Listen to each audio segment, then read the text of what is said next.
అర్థమైపోతోంది ఈరోజు థియేటర్స్‌లో చూస్తుంటే కూడా ఆ situation. So, thank you so much Bharani garu. అత్యద్భుతంగా మా ముందుకి మీ ఎక్స్‌పీరియన్స్‌ని తీసుకొచ్చినందుకు కూడా thank you so much sir. మరిప్పుడు ఆలస్యం చేయకుండా జొన్నవిత్తల గారిని మాట్లాడవలసిందిగా కోరుకుంటున్నాము. Sir please. ఓం నమో లక్ష్మీ నరసింహాయ. సినిమాలు చూసే ప్రేక్షకులు ఈ సినిమా చూడకపోతే మిగతా సినిమాలు చూడటం వేస్ట్. ఇక చూడకండి మిగతా సినిమాలు. ఈ సినిమా చూస్తేనే మిగతా సినిమాలు చూసే అర్హత మీకు. సినిమాలు చూడని వాళ్ళు ఉంటారు పిల్లలు. నేను 10వ ఏట పలానా సినిమా చూశాను, 11వ ఏట పలానా సినిమాని చూశాను అని చెప్పుకుంటారు పెద్ద అయిన తర్వాత, నా మొట్టమొదటి సినిమా అని. అలాంటి పిల్లల్ని తీసుకొచ్చి మొట్టమొదట ఈ సినిమా చూపించండి వాళ్ళకి. సినిమాలు ఇంకా ఇప్పుడేం సినిమాలు చూస్తామండి అని ఒక 80 ఏళ్ళు లేదా 75 ఏళ్ళు బాగా మెచ్యూరిటీ వచ్చి ఐఏఎస్లు, ఐపీఎస్లు, వేరే వేరే బిజినెస్ పీపుల్ అందరూ కూడా రిలాక్స్ అయిపోయిన వాళ్ళు సినిమాలు ఏం చూస్తాం అనుకుంటారు. మీరందరూ కదిలొచ్చి ఈ సినిమా చూడండి. సెక్స్, వైలెన్సు ఈ రెండిటి మీద ఆధారపడినటువంటి సినిమాలు నడుస్తున్నాయి ప్రపంచవ్యాప్తంగా. మన దేశం కాదు, మన భాష కాదు. సెక్స్ ఎప్పుడు చేయాలి అనేది ఎవరికన్నా తెలుసా? ఎలా చేయాలి అనేది మీరు యూట్యూబ్లోకి వెళ్తే బోల్డంత ఉంటుందండి. ఎప్పుడు చేయాలి, ఎప్పుడు చేస్తే ఏ రకమైన రిజల్ట్ ఉంటుంది అనేది ఎవరికన్నా తెలుసా? అక్కడ తీసుకున్నాడండి ఆ డైరెక్టర్ గారు. ఇవాళ ప్రపంచానికి ఏం కావాలో, స్త్రీ పురుషుల మనోభావాల యొక్క ప్రభావం గర్భవతి మీద ఎలా ఉంటుంది, లోపల ఉండేటువంటి శిశువు మీద ఎలా ఉంటుంది అనేటువంటిది అది మూలం. నరసింహస్వామి కథ దాని మూలం అక్కడ ఎత్తుకున్నటువంటి ఆ మహానుభావుడు అండి ఆ డైరెక్టరు. సెక్స్ అనేటువంటిది సృష్టికి మూలం. అందరికీ కావాలది. అందరూ ఆరాటపడతారు. ఆ ఆరాటపడటంలో తొందరపడితే సమయం కాని సమయంలో గనక అలా చేస్తే ఎటువంటి విపరీత పరిణామం మొదలవుతుందో, ప్రపంచానికి ఎటువంటి విధ్వంసాన్ని సృష్టించేటువంటి వాడు జన్మిస్తాడో అది చెప్పి, అలా జరగటం వల్ల ఇలాంటి వాడు పుట్టాడు అని చెప్పి అక్కడి నుంచి ఆ కథని మహాద్భుతంగా నడిపించాడండి ఆ దర్శకుడు. సినిమాలు చూస్తే మనం అందరం కూడా టెర్మినేటర్ 2 ఆహా ఓహో అద్భుతం అంటాం. ఏమిటా టెర్మినేటర్ 2? పరమాద్భుతంగా తీశాడు జేమ్స్ కెమెరాన్. ఎంత భక్త ప్రహ్లాదుడు నరసింహస్వామి కథలో 1% టెర్మినేటర్ 2 అనేది. ఒక పిల్లవాడిని రక్షించడం కోసం ఆర్నాల్డ్ ష్వార్జ్నెగర్ వస్తాడు, ఒక రోబో. వాడిని చంపడానికి ఇంకో విలన్ రోబో వస్తాడు. కానీ దాంట్లో సెంటిమెంట్ ఏముందండి? పిల్లవాడిని ప్రొటెక్ట్ చేయటం అదొక్కటే సెంటిమెంటు. కానీ ఆ పిల్లవాడిని చంపడానికి ఎవడో వస్తున్నాడు. కానీ ఇక్కడ సొంత కుమారుడు, తనకి పుట్టినటువంటి వాడిని అంత భయంకరుడైన అరివీర భయంకరుడు, ప్రపంచంలోనే పెద్ద విలను, ప్రపంచానికి విలనైన వాడు తన కుమారుణ్ణి చంపటమే ఈ స్టోరీ అండి. ఇట్లాంటి స్టోరీ ఎక్కడన్నా ఉంటుందా? ఈ భూమి మీద ఎటువంటి స్టోరీ ఉందా? కేవలం భారతీయ పురాణ కథల్లో మాత్రమే ఉంటుంది. దాన్ని పట్టుకుని ఆ దర్శకుడు పరమాద్భుతంగా ఆయన చిత్రీకరించాడు. తన కుమారుణ్ణి ప్రపంచంలో త్రిలోకాలని జయించేటువంటి ఒక మహావీరుడు, రాక్షసుడు తన పసివాడిని చంపలేకపోతున్నాడండి. అది సబ్జెక్ట్ అండి. అట్లాంటి సబ్జెక్ట్ ఎవడన్నా రాయగలడా? అట్లాంటి సబ్జెక్ట్ రాసి ఉన్నది. దాన్ని ఇవాళ ఎలా దాన్ని పిక్చరైజ్ చేయాలి, ఆ సబ్జెక్ట్ని ఎలా జనానికి చెప్పాలి అని అద్భుతంగా చెప్పాడు ఆయన. తర్వాత భూదేవిని ఆయన అద్భుతంగా చూపించాడండి. ఎంత మనోహరంగా, ఎంత సుందరంగా ఉన్నదంటే భూదేవి క్యారెక్టరు, గ్రాఫిక్స్లో, యానిమేషన్లో ఆ భూదేవి యొక్క సౌందర్యం ఏమిటి, ఆవిడ యొక్క తత్వం ఏమిటి, క్యారెక్టరైజేషన్ ఏమిటి అనేది ఆవిడ యొక్క లక్షణాల్లోనే చూపించాడు ఆయన. హిరణ్యాక్షుడు, అలాగే హిరణ్యాక్షుడిని చంపినటువంటి వరాహస్వామి, ఆ ఫైట్ మామూలు పరమాద్భుతం. అది పందిని సహజంగా మనం అందరం కూడా నిందించడానికి ఉపయోగపెడతాం. అరే వెధ పంది పోరా అని. ఇవాళ ఎవరన్నా పంది అని నిందించాలంటే భయపడతామండి ఈ వరాహస్వామిని చూసిన తర్వాత. అంత భక్తిభావం కలుగుతుంది. అంత పరమాద్భుతంగా చిత్రీకరించాడు ఆయన. అసలు ఆ ఫైట్స్, ఆ విజువల్స్, దానికి సింక్ అయినటువంటి ఆర్ఆర్ మహాద్భుతం. మహాద్భుతం, పరమాద్భుతం, దివ్యాద్భుతం. ఇది డివైన్ వండర్ ఈ ఫిలిం. అందరి ఊహకి అందదు. 1000 కోట్ల రూపాయల బడ్జెట్ ఇచ్చినా ఒక దర్శకుడు ఇట్లాంటి సినిమా చేయలేడు. దానికి లోపల నుంచి పుట్టాలి. జన్మ సంస్కారానికి తోడు జీవితంలో తప్పించాలి ఒక కళ కోసం. అలా కళ కోసం తప్పించి ఆ నరసింహస్వామి కథని ఆస్వాదించి భారతీయ పురాణ కథల్ని, ఇతిహాసాల కథల్ని బాగా అర్థం చేసుకుని తీసినటువంటి సినిమా ఇది. నరసింహస్వామి ఫైట్ ఉంటుంది. అటువంటి ఫైట్ మనం ఎక్కడా చూడమండి. ఎంటర్ ది డ్రాగన్లో చూసినటువంటి ఫైట్స్ మనందరి హృదయాల్లో ఉన్నాయి. పెద్దవాళ్ళు కానీ, ఇవాళ ఈ తరం వాళ్ళు కానీ, ఆ ఫైట్స్ వాటి వ్యవహారం వేరు. ఈ ఫైట్స్లో ఇవన్నీ కూడా భూమి మీద జరిగేటువంటి ఫైట్స్ అవన్నీ మిగతా సినిమాల్లో. ఇది అలా కాదు. ఇది లోకాతీతమైనటువంటి శక్తి, లోకాలను జయించేటువంటి శక్తి. ఆ రెండింటి మధ్యన ఉండేటువంటి ఆ హీరో, ఆ విలన్, వాటి మధ్యన ఉన్నటువంటి ఆ ఫైట్ని ఆయన తీశాడండి. జ్వాలా నరసింహుడుగా ఎలా ఫైట్ చేశాడు, యోగ నరసింహుడుగా ఎలా ఫైట్ చేశాడు. యోగ నరసింహుడు అంటే మనం తిరుపతి వెళ్ళినప్పుడు ఆ హుండీకి పక్కన ఉంటుంది, చందనం అది అరగదీస్తుంటారు, మనందరికీ తెలుస్తుంది ఆ విషయం. ఆ యోగ నరసింహుడి ఫైట్ ఏమిటి? హిరణ్యకశిపుడు నరసింహస్వామిని తోసేస్తే వెళ్ళి ఎక్కడో పడ్డాడు అన్నట్టుగా ఒక షాట్ చూపించాడు. ఎక్కడో పడలా. వాడు చూస్తే ఇలా చూస్తే వాడు ఇలా పెట్టి ఈ చిటికిన వేలి మీద లేచి శీర్షాసనం వేశాడండి. అట్లా ఒక పర్వతం ఏదో అలా తలకిందులుగా నిలబడ్డట్టుగా అలా చూస్తే అసలు అక్కడ ఆ రికార్డింగ్ కానీ, ఆ తీసిన షాట్ కానీ ఒక్కసారి గుండెలకి ఎటువంటి అనుభూతిని కలిగిస్తుందంటే ధైర్యాన్ని, భయాన్ని రెండింటినీ ఒకేసారి కలిగిస్తుందండి. ధైర్యాన్ని, భయాన్ని రెండింటినీ ఏకకాలంలో కలిగించేటువంటి ఆ చిత్రీకరణ అసాధ్యం అన్నమాట. దాంట్లో ఆ యోగ నరసింహుడి ఆ భంగిమ చూస్తే ఎంత అద్భుతంగా ఉందంటే అంత అద్భుతంగా ఉంది. 10 మంది రాక్షసులు మహాబలశాలురు ఉంటే వాళ్ళ మధ్య నుంచి మెరుపులాగా వెళ్ళిపోయాడు. ఆ షాటు మహాద్భుతం. వాళ్ళ పక్క నుంచి వాళ్ళకు నరుక్కుంటూ వెళ్ళటం కాదు, ఒక కత్తి పట్టుకుని నరుక్కుంటూ వెళ్ళటం కాదండి, వాళ్ళ మధ్య నుంచి అలా మెరుపు మెరిసినట్టుగా వెళ్ళిపోయాడు షాటు. చూస్తే వాళ్ళు తెగి నిలువున నరికేసినట్టుగా ముక్కలు ముక్కలుగా పడిపోయారండి. ఏంటంటే నఖాయుధుడు, గోళ్లే ఆయుధం ఆయనకి.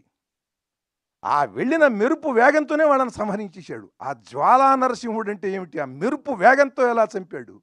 ఆ యోగ నరసింహుడు అంటే ఏమిటంటే వీడు కొడితే వీడు పడిపోతాడా, అలా అలా చిటికెన వేలి మీద అలా పెట్టి అలా శీర్షాసనం వేశాడు యోగ నరసింహుడుగా.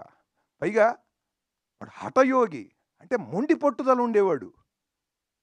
నరసింహస్వామి స్తోత్రాలలో, నరసింహ పురాణంలో, ఇతరేతర అట్లాగే పోతన రాసినటువంటి ప్రహ్లాద చరిత్రలో, నరసింహస్వామి ఆవిర్భావ ఘట్టంలో, వీటన్నిటిలో కూడా అంటే యాదగిరిగుట్ట నరసింహస్వామిని వర్ణిస్తూ మహాద్భుతమైన శ్రద్ధా శ్లోకాలు ఉన్నాయి. వాటన్నిటిలో నరసింహస్వామిని చూసి ఒక కవిగా ఎట్లా అయితే నేను ఊహించుకున్నానో ఆ ఊహలు అలా అలా అలా ఉంటాయి. ఆ శ్లోకం మేరకు అలా ఉంటాయి, ఆ ఘట్టం మేరకు. కానీ వీటన్నిటినీ కూడా ఒక సమాహారంగా అద్భుతమైనటువంటి ఒక స్క్రీన్ ప్లేతో ఆ క్యారెక్టరైజేషన్ని చాలా పరమాద్భుతంగా, లోకోత్తరమైనటువంటి ఫైటింగ్, మామూలు ఫైటింగ్ కాదు. పోనీ అక్కడ ఏమన్నా ఆర్టిస్టులు ఉన్నారా? లేరు, బొమ్మలవి. కానీ నేను చెప్పులు వేసుకుని హిరణ్యకశిపుడు, హిరణ్యాక్షుడు వాళ్ళు ఉన్నప్పుడు చూశానండి. నరసింహస్వామి వచ్చినప్పుడు నేనే కాదు, ఎవరన్నా సరే చూసుకోండి, హాల్లో చెప్పులు వేసుకుని నరసింహస్వామి ఉన్నటువంటి ఘట్టం ఎవడో చూడ్డు. చెప్పులు విడిచేస్తాడండి ఎవడన్నా సరే. వాడు హిందువు అయితే, భారతీయుడైతే వాడు చెప్పులు వదులుతాడండి. చెప్పులు వేసుకుని ఈ సినిమా చూడలేరండి ఎవరు కూడా. అంత అంత భక్తి భావాన్ని, భయాన్ని రెండింటినీ కలిగిస్తుందండి. దైవం పట్ల భక్తిని, భయాన్ని కలిగించే సినిమా ఇది. ధైర్యాన్ని ఇస్తుంది. ఇవాళ భారతీయ సనాతన మతాన్ని రక్షించుకోవాలి అనంటే రెండే రెండు విధానాలు. ఒకటి ప్రహ్లాదుల్లా ఉండగలవా ఉండు, లేదా నరసింహస్వామిగా మారగలవా మారు. అటువంటి స్థితిని ఈ సినిమా పౌరాణిక కథగా చూపిస్తూ కూడా ఆ సనాతనత్వాన్ని, భక్తి పరమభక్తి, అంకిత భావం, భక్తి, దృఢమైనటువంటి భగవద్ విశ్వాసం, దాన్ని ప్రహ్లాదుల్లో చూపిస్తూ, నువ్వు పిలిస్తే, నువ్వు అచంచలమైనటువంటి విశ్వాసంతో ఉంటే ఎక్కడ పడితే ఎక్కడ నుంచి అంటే అక్కడి నుంచి నేను వస్తాను అని చెప్పినటువంటి నరసింహస్వామి ఆ ఇద్దరి కథని తీసుకుని చాలా చక్కగా ఈనాటి సమాజానికి కావాల్సినట్టుగా, ఏమి ఫైట్స్ అండి, అది చూసి తీరాలి. ఫైట్లో అంటే మీకు భక్త ప్రహ్లాద కథ ఉన్నది. ఎస్వి రంగారావు గారు, మన రోజారమణి గారు పరమాద్భుతంగా చేసింది ఆవిడ. ఆ పసిపిల్లగా ఉన్నప్పుడే ఆవిడ ప్రహ్లాద. మాకది చాలా అద్భుతమైన దృశ్య వేదం సార్ మాకది. కానీ ఆ సినిమా చూసిన తర్వాత ఎవరైనా సరే నరసింహస్వామిని తీస్తే చూడలేము. అది కూడా యథార్థం చెబుతున్నా. మాకు అంత గొప్ప కథ, పరమాద్భుతమైనటువంటి శ్రావ్య మధురమైన సంగీతం, అమృతం చెవులో పోసినట్టుగా ఉంటుంది. నారాయణ మంత్రం, కన్నులకు వెలుగు నీవే కాదు, ఏ పాట ఏ పద్యం. కానీ ఆ సినిమా చూసిన తర్వాత ఈ సినిమాకి ఇలా ఊగిపోతూ ఎందుకు చెబుతున్నాను నేను, ఆ సినిమా నాకు తెలుసు. సత్యసాయిబాబా గారు ఆ సినిమాని వాళ్ళ విద్యార్థులందరికీ చూపించేవారు. జిఆర్ స్వామి వారు భక్త ప్రహ్లాద సినిమాని వారి శిష్యులకు చూపిస్తారు, నాకు తెలుసు. అట్లాగే పరిపూర్ణానంద స్వామి వారు కాకినాడ శ్రీపీఠంలో వాళ్ళ భక్తులకు, వాళ్ళ విద్యార్థులకు చూపిస్తారు. అంటే ఆ ప్రహ్లాదుడి యొక్క భక్తి, ఆ దృఢ దీక్ష దాని పిల్లలకి తెలియాలని. ఎప్పుడు చూసినా మీకు కూడా చాలామందికి అనుభూతి, ఏ క్షణం ఏ ఫ్రేమ్ నుంచి చూసినా సరే కళ్ళంబడి నీళ్ళు వచ్చేస్తాయి. భక్త ప్రహ్లాద మన వాళ్ళు తీసింది తమాషా సినిమా కాదది, చాలా పరమాద్భుతమైన సినిమా. ఎప్పుడు చూసినా ఏ ఫ్రేమ్లో చూసినా కళ్ళంబడి నీళ్ళు వస్తాయి కదా ఆ సినిమా. దాంట్లో ఉన్న రసం ఏమిటి? కరుణ రసం, భక్తి రసం, ఇవే ఉంటాయి దాంట్లో. ప్రహ్లాదుడిని హింసిస్తున్నప్పుడు బాధపడతాం, ప్రహ్లాదుడు భక్తి రసానికి ముగ్ధులవుతాం. కానీ ఈ సినిమాలో ఉండేటువంటి రసపోషణ, ఈ రసావిష్కారం వేరు. ఇది ఎక్కడ దొరకదు, ఇది ఎక్కడ దొరకదు.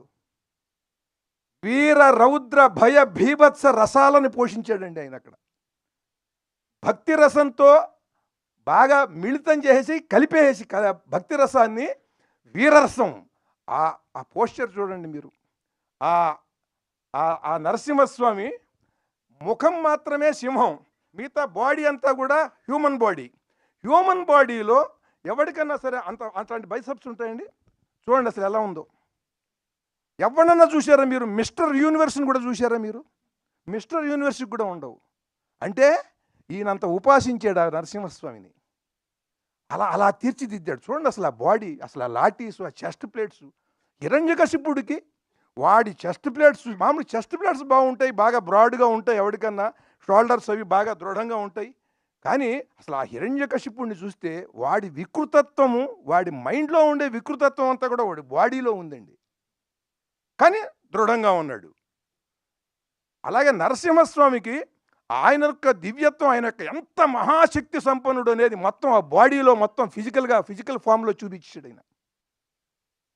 ఎంత తపస్సు చేశాడండి ఆ అశ్విని కుమార్ గారు.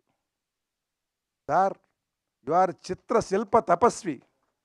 ఒక చిత్రశిల్పం అండి. ప్రతి షాటు కూడా, ప్రతి సీను కూడా ఎంత గొప్పగా కన్సీవ్ చేశాడు.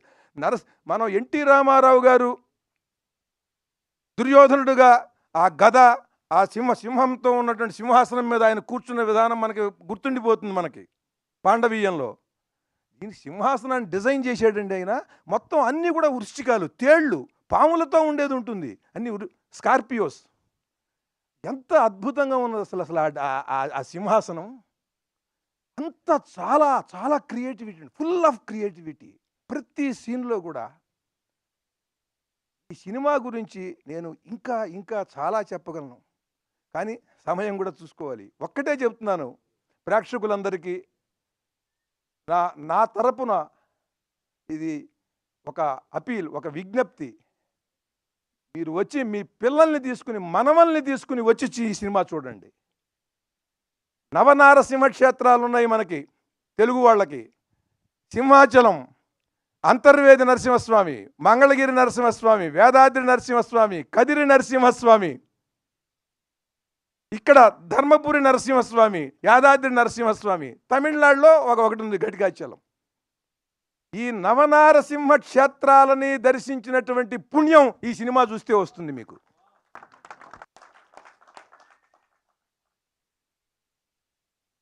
మీ పిల్లలు ఎలా ఉండాలో, ధర్మబద్ధంగా ఎంత దృఢంగా ఉండాలో, ఒక దేశం గురించి కానీ, ఒక సత్యసంధుడి గురించి కానీ, ఒక ధర్మం కోసం పాటుపడేవాడి గురించి కానీ తెలుసుకుని వాడి పట్ల విశ్వాసంతో ఎటువంటి అభిమానాన్ని కలిగి ఉండాలనేది ఈ ప్రహ్లాదుడి చరిత్ర చూస్తే తెలుస్తుంది. దాన్ని మనం చూపించాలి, అది మన బాధ్యత. ఈ రోజున అల్లు అరవింద్ గారు ఈ దివ్యాద్భుతమైనటువంటి చిత్రాన్ని గీతా ఆర్ట్స్ డిస్ట్రిబ్యూషన్ నుంచి ఆయన విడుదల చేయటం అనేటువంటిది చాలా హృదయపూర్వకంగా అభినందిస్తున్నాను సార్. నన్ను మీరు పిలిచినందుకు.